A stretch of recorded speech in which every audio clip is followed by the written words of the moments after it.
When we observe a human being outwardly, we see gestures, habits, inclinations, strengths, and weaknesses that appear to arise naturally from temperament, upbringing, or circumstance. Yet Steiner insists that much of what we call character has far deeper roots. Beneath the surface of personality lies a long history of soul experiences carried through many incarnations. Experiences that do not vanish at death, but are woven into the essence of the individual. What returns from life to life is not memory, but the inner orientation the soul formed through past deeds, thoughts, and struggles. Character is the living echo of those earlier decisions. In the spiritual world between death and rebirth, the human being encounters the full reality of its past actions. Each deed reveals itself not merely as something once done, but as a force that shapes being. What one inflicted on others is now experienced from within. What one helped to bring forth becomes an inner strength. Through this great purification and recognition, the soul forms intentions, though not yet in concepts, for how its next life must unfold. These intentions condense into tendencies, sympathies, and resistances that later appear on earth as character traits. Thus, the brave person was not gifted bravery arbitrarily. At some point, the soul confronted fear and learned to stand upright within it. Patience develops from earlier struggles with restlessness. Compassion emerges where hardness of heart was transformed. Inner composure arises where lives of turmoil were endured and understood. These qualities are not imposed by fate. They are the fruits of past effort. The soul carries them as seeds that germinate again when it enters a physical body. Steiner shows that the astral body is the first bearer of these karmic impressions. It receives the tonalities formed in earlier incarnations: confidence or insecurity, moral sensitivity or indifference, clarity or confusion. These are not fixed traits, but points of departure. When the soul unites with the physical body, some traits sink deeper and crystallize as temperament. Others remain more fluid and appear as inclinations or aversions. Even the way one reacts emotionally, quickly or slowly, warmly or coolly, has its spiritual prehistory. But the deepest aspect of character enters with the individuality, the I. The I carries not merely impressions, but the central direction of the human being, the longing for truth, the capacity for sacrifice, the ability to love, the striving toward freedom. These cannot be inherited biologically. They come only from the biography of the soul itself. What one has once resolved in the presence of spiritual beings continues to radiate as the core of character. Thus, when a person begins life seeming strangely wise, strangely sensitive, or strangely burdened, Steiner urges us to see not a puzzle, but a story. The soul stands at the beginning of this life with much already behind it. When the human soul prepares for a new earthly life, it does not simply drift toward a new existence. It constructs the foundations of its future character with remarkable precision. Steiner describes a profound process that unfolds in the spiritual world between death and rebirth, in which the soul surveys the grand tapestry of its past lives. It does not simply recall events, it experiences their moral weight. What once passed unnoticed now reveals itself in full clarity. Every gesture of selfishness or generosity, every moment of courage or avoidance, every truth spoken or withheld takes on objective form. This clarity is not imposed from outside. It arises because the soul now perceives itself with a purity impossible on earth. There is no pride, no excuse-making, no fear, only recognition. And in this recognition, the soul begins to shape its own future. It asks, what did I fail to complete? Where did I falter? What capacities did I neglect to cultivate? Where did I wound another?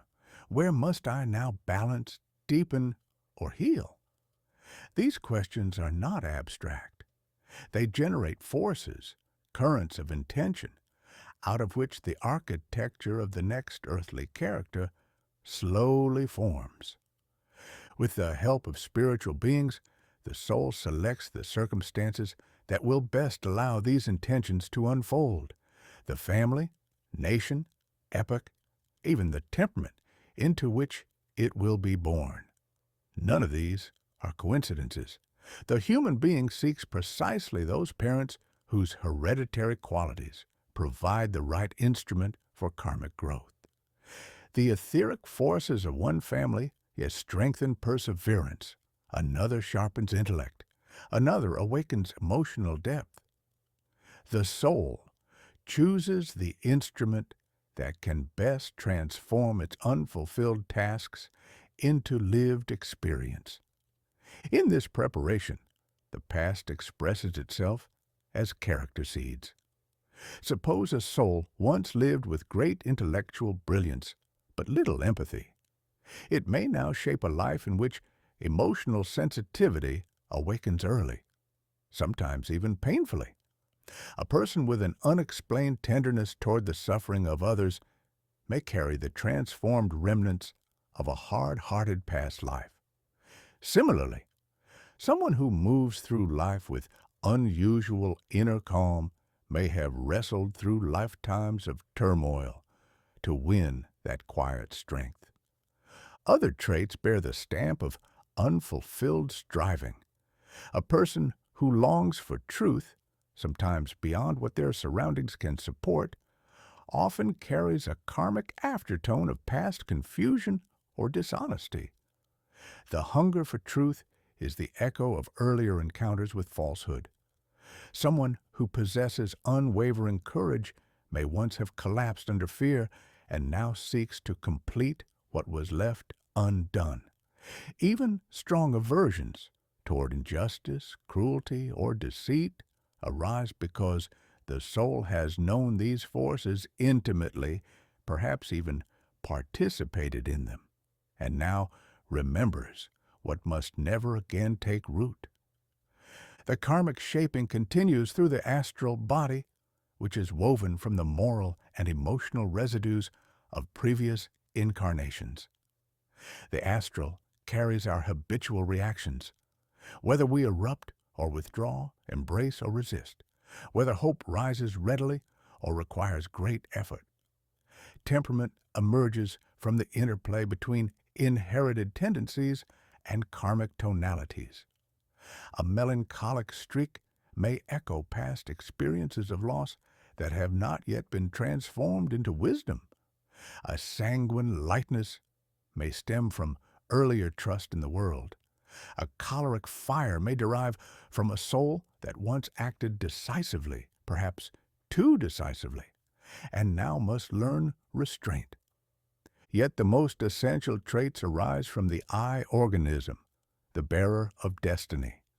The I does not carry emotions or memories, it carries spiritual direction.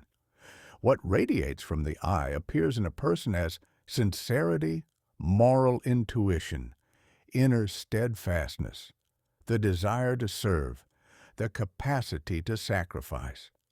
These are not learned in childhood. They arise like inner sunlight from a place deeper than biography. They are the accumulated fruits of earlier victories of conscience. Thus, when we meet a human being, we do not meet a blank slate. We meet a continuity, a soul that has journeyed long, fought much, learned deeply, and brings into this life both burdens and treasures carefully chosen for growth. As the soul descends toward a new earthly embodiment, the weaving of character becomes even more intricate. Steiner describes a profound collaboration between the human individuality, and spiritual beings who guide the descent. The soul does not enter the new life as a passive passenger. It shapes, selects, and participates in the formation of every layer of its future nature. And the first great field in which karmic forces anchor themselves is the etheric body, the bearer of memory, growth, vitality, and life rhythm. Where the astral body carries impulses, reactions, and emotional coloration, the etheric body carries the enduring patterns of character, perseverance, rhythm, resilience, inner habits of attention, and the deep-seated ways in which a human being approaches work, suffering, responsibility, and joy. The etheric body is the repository not of memories, but of tendencies, what Steiner calls the long-wave inheritance of past lives. A soul that struggled repeatedly with inconstancy or wavering resolve may now shape an etheric body capable of stability and steady striving. Conversely, someone whose etheric body is unusually heavy or rigid may be working through the karmic consequences of earlier stubbornness or resistance to change. These long rhythms are not punishments. They are opportunities for transformation built into the very organism of the next life. Even bodily tendencies, posture, gesture, the way a person carries themselves, bear karmic signatures. A human being who inwardly contracted from life in a former incarnation may now bear a subtle inwardness of form. Another who once cultivated courage outwardly may enter life with an upright carriage and a natural firmness. Steiner stresses that none of this is fixed. The etheric body provides a point of departure, not a prison. What was once habit can become moral strength. What was once weakness can become a new capacity. The astral body, by contrast, holds the more immediate karmic weather of the character, how quickly we take offense, how easily enthusiasm arises, how we respond to disappointment, whether we tend toward hope or resignation. Even our sense of humor, our capacity for wonder, our irritability, our latent fears, all have roots in earlier encounters with life. A soul that once fell too easily into despair may now carry a subtle sorrow that needs to be transformed into compassion. One that indulged in pleasure without restraint may return with heightened sensitivity to temptation, as though the soul itself warns, "Be awake here." Some traits arise from past unconquered weaknesses. If a person repeatedly avoided necessary tasks in a former life, the new life may begin with a temperament that finds duty burdensome or overwhelming. But precisely through meeting this challenge, the soul grows. Likewise, someone who once clung to comfort may now enter life with physical or emotional hardships that awaken deeper strength. Karma always works from within outward, not as cosmic retribution, but as the soul's own impulse to become whole.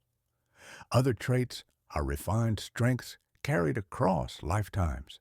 A person with an instinctive honesty, who cannot bear falsehood, carries the fruits of earlier battles for truth. Someone with quiet courage, who steps forward calmly in difficult situations, has shaped that virtue through struggle. A soul that once developed deep devotion may return with a natural inclination toward spiritual reverence. These strengths often appear early in life, before education could have formed them, like a fragrance belonging to the soul itself. The I, descending last, gathers these layers and permeates them with its own direction. Yet the I also chooses circumstances that will awaken what still sleeps within it.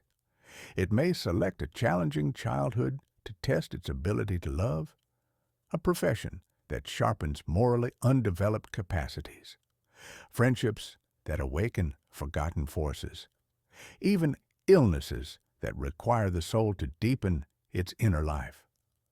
What appears accidental is often precisely chosen. One of Steiner's most striking insights is that the soul does not bring merely traits, but unfulfilled questions into the next life. A person may carry a hunger for meaning because they once lived without searching for it. Another may be driven to create beauty because earlier lives left that capacity dormant. A soul may seek encounters with certain individuals, not for comfort, but because karmic knots must be untied, balanced, or transformed through shared destiny. Thus, character is not static. It is the living result of the soul's long efforts, victories, failures, and vows. And when we meet a human being, we meet not only who they are now, but the echo of who they were, and the seed of who they strive to become. As we follow the descent of the soul further, the drama of karmic continuity becomes even more profound. For Steiner emphasizes that no human being enters life alone. The soul's preparation for incarnation includes not only the shaping of its own character, but also the careful weaving of karmic relationships with others.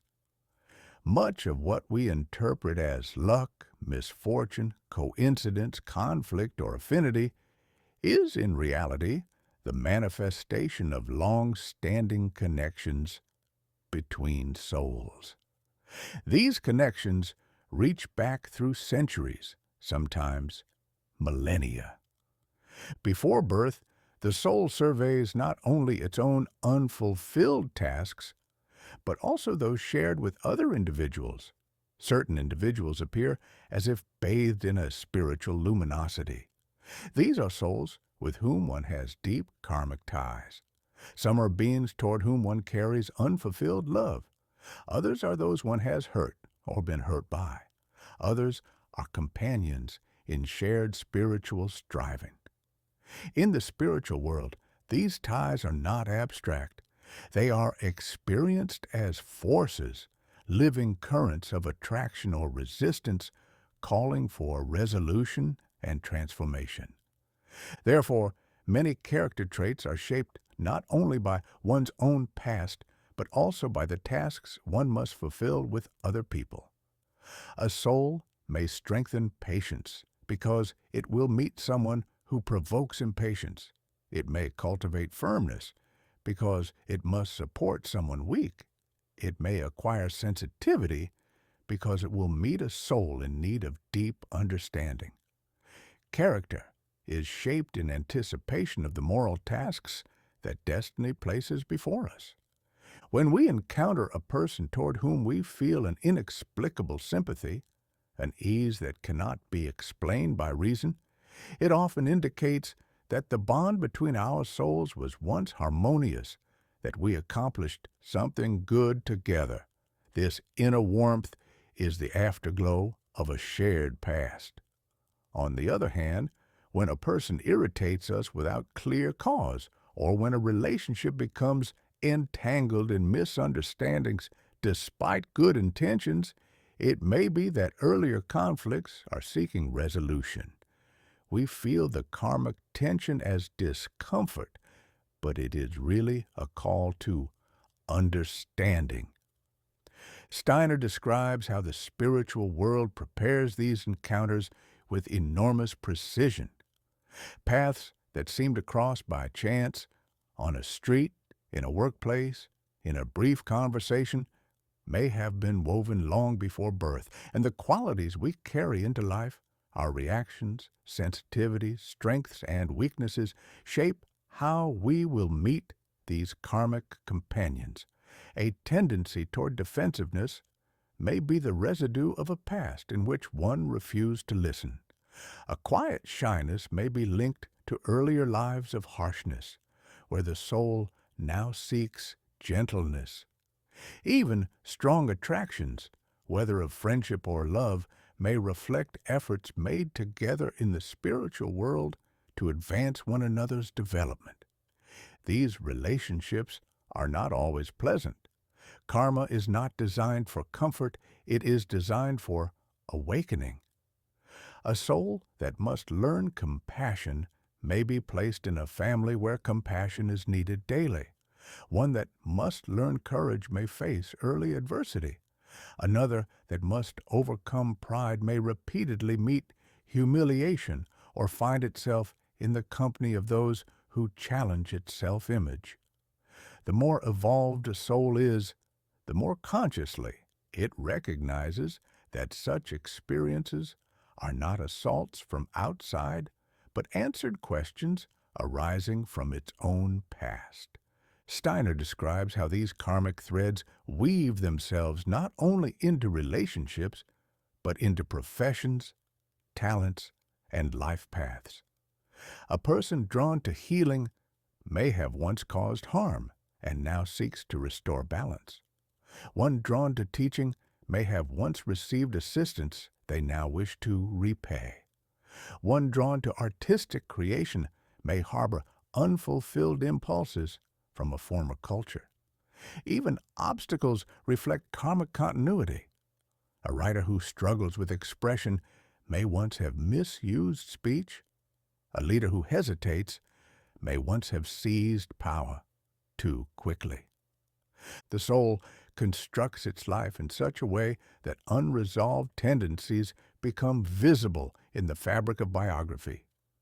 What appears as fate is the soul's own design. And yet, the soul does not enter life with full knowledge of these past intentions. Earthly consciousness must be free. Karmic tendencies shape us, but they do not determine us. Character is simultaneously inherited from the past and open toward transformation. Thus, when we meet another person, we meet not merely a single lifetime, but a stream of spiritual biography, one that intertwines with our own in ways far deeper than appears at the surface. And when two lives intersect, something ancient awakens. The soul recognizes, even if the personality does not. We have been together before, and what we become together now will shape futures yet unseen. As Steiner follows the journey of the soul into earthly life, he reveals that karmic forces do not shape only temperament and relationships. They penetrate far deeper into talent, life mission, crisis, illness, limitation, and opportunity. These are not scattered across the biography as accidents. They form the hidden architecture of destiny. To understand character in the full karmic sense, we must see how these elements interweave with the past. The soul, standing before incarnation, does not simply wish to develop virtues. It seeks experiences through which these virtues can be awakened. Talents, for example, are not arbitrary gifts. They are the reappearance of capacities cultivated long ago. A musician who seems born with an instinctive sense for tone has not acquired it magically. Such refinement of feeling was earned in earlier struggles with harmony and dissonance, perhaps through art, perhaps through dense moral experiences that taught the soul to perceive inner resonance. A scientist's precision may be the ripening of earlier lives of disciplined thought. An artist's imagination may echo ancient symbolic insight. Even when a talent appears suddenly, an unexpected skill emerging in youth, it is the first surfacing of forces the soul built patiently in previous incarnations. What is practiced outwardly for a few years has inwardly been prepared for centuries. But just as talents reflect past strengths, struggles and limitations often reveal untransformed remnants from earlier lives. Steiner explains that certain inhibitions, shyness, a sense of inadequacy, difficulty in choosing a direction, are karmic residues. A soul that misused leadership may return reluctant to take initiative. A soul that once misapplied intellect may now encounter confusion or doubt until it learns to think with moral clarity. These obstacles are not punishments. They are balancing forces, ensuring that life becomes a field for growth rather than repetition. Illness, too, can bear karmic meaning, not as a sentence, but as a process of purification. The soul may carry deep-seated disharmonies from earlier experiences. In the pre-birth sphere, it works with spiritual beings to weave these into the future physical body so that they may be transformed on earth. A chronic weakness might push the soul toward patience or compassion. A nervous sensitivity may sharpen spiritual receptivity. A bodily limitation may force the will to develop strength undreamt of. Many souls choose challenging physical conditions because only through such trials can their inner forces awaken with full intensity. Steiner stresses that this does not justify fatalism. Illness does not punish past deeds. It offers possibilities. And often, the noblest traits of a person unfold precisely where the body is weakest. Life crises function similarly. When a biography suddenly breaks open through loss, betrayal, failure, financial ruin, disorientation, it is often a karmic turning point. The soul confronts conditions that echo earlier deeds or unfinished tasks. A person who easily relied on material security may now learn inward trust. One who depended too strongly on another may be forced into independence. A life that collapses outwardly may open inwardly. The greater the crisis, the deeper the soul's potential transformation. In fact, the human being, when faced with a decisive life event, often senses a mysterious familiarity, the feeling that this had to happen, or that this meeting is not new, or that this challenge speaks to something older than this life. What resonates in such moments is the karmic memory of the I, which carries through lifetimes the essence of what it must encounter again. It is not conscious memory, but an inner recognition. I have been preparing for this. Even the sense of vocation, what we experience as our calling, is anchored in karmic continuity. A life task is rarely invented within one lifetime. The soul approaches incarnation with a central intention, a work it must further or complete. Whether this calling appears as teaching, healing, building, mediating, researching, creating, or serving, it springs from prior experiences. A person drawn irresistibly to heal may once have caused pain and now seeks restoration. One drawn to justice may once have suffered injustice and now longs to balance it. One drawn to contemplation may have carried a spiritual question through many incarnations. These karmic streams weave together into a single destiny-shaping force. The individual's character, as it unfolds through crisis, opportunity, talent, suffering, and choice. The biography, when seen from outside, is a sequence of events. When seen from the spiritual perspective, it is a carefully orchestrated school, constructed by the soul for its own growth. Yet Steiner insists on a crucial truth. Even though karma shapes tendencies and circumstances, the I remains free. How we respond to these karmic invitations determines whether they become burdens, transformations, or breakthroughs. Karma sets the stage. Freedom writes the script. As life unfolds, the seeds of character brought from past incarnations do not remain fixed. They awaken, struggle, intensify, soften, and sometimes completely transform.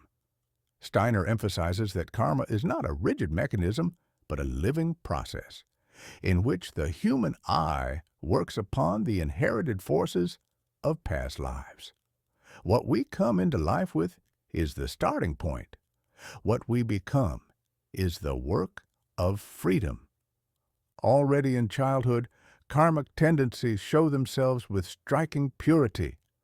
A child may express generosity long before moral teaching could have shaped it.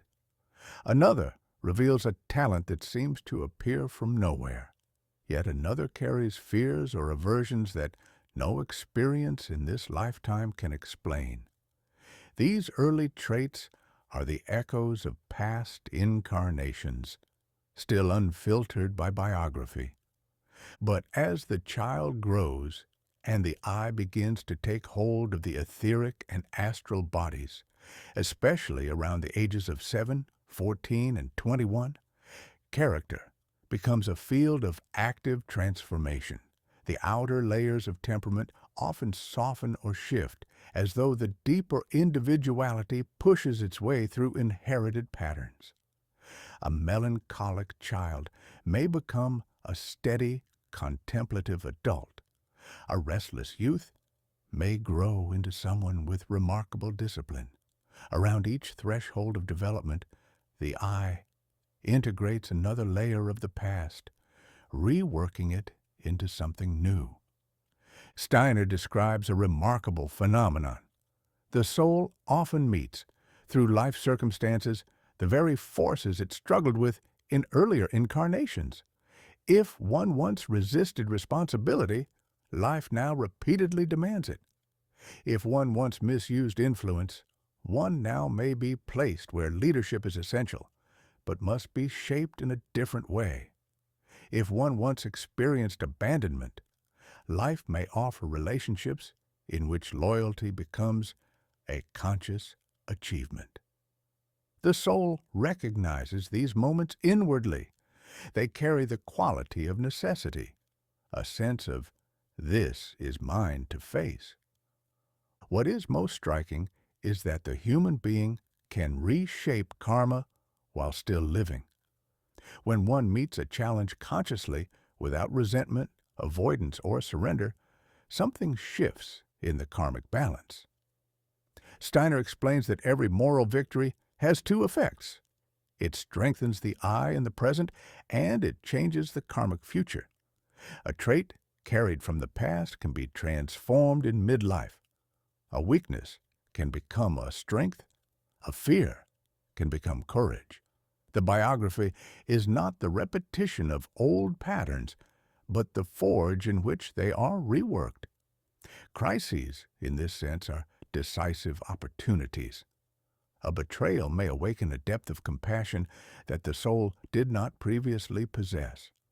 A loss may open realms of spiritual perception that comfort could not. A failure may force the individual to discover resources of creativity and resilience lying dormant. When we experience the sudden tearing away of what supported us, it is often because the soul seeks a new form of support, one anchored more deeply in the I. As Steiner describes it, much of karma resolves not through suffering, but through understanding. When a person inwardly recognizes the meaning of a challenge, even if only dimly, the karmic knot begins to loosen. A harsh relationship may soften when one finally sees the other's humanity. A resentment may dissolve when one realizes how the experience was chosen for growth. A self-judgment may vanish when one recognizes its origin in earlier lives. Insight is a healing force. There are also moments, often in midlife, around 35 to 42 years, when the I awakens to a quiet memory of its pre-earthly intentions. The individual may feel drawn toward a new direction, sensing that the former path no longer expresses who they truly are. This is not restlessness. It is the soul recalling its task. Many biographies show a turning point in which the personality seems to bend toward a deeper axis, as though destiny whispers, "Now, it is time." When the person follows this whisper, character unfolds in ways that surprise even themselves. In old age, karmic streams often clarify. People become more themselves, sometimes beautifully, sometimes starkly. A lifelong tendency that was resisted may finally take its true form. A quiet virtue may blossom. A deep question may reveal its meaning. The soul, having worked through decades of earthly experience, begins to gather its harvest. Much that appeared chaotic earlier in life begins to show its inner coherence. Through all these stages, the essential truth remains. Karma brings tendencies. The I brings transformation. Character is not fixed, but in constant dialogue with destiny. The soul arrives with the weight of its past, but it leaves with the light it has cultivated. And in this interplay between inheritance and freedom, the deepest mystery arises, the gradual awakening of the human being to the knowledge that its character is its own creation across lifetimes, and that every choice now becomes the raw material for who it will be in future ages. When we gather all the threads of karmic character that Steiner unveils, a single, profound picture emerges. The human being is an artist of its own soul substance across lifetimes. Nothing in character is accidental. Nothing essential is inherited biologically.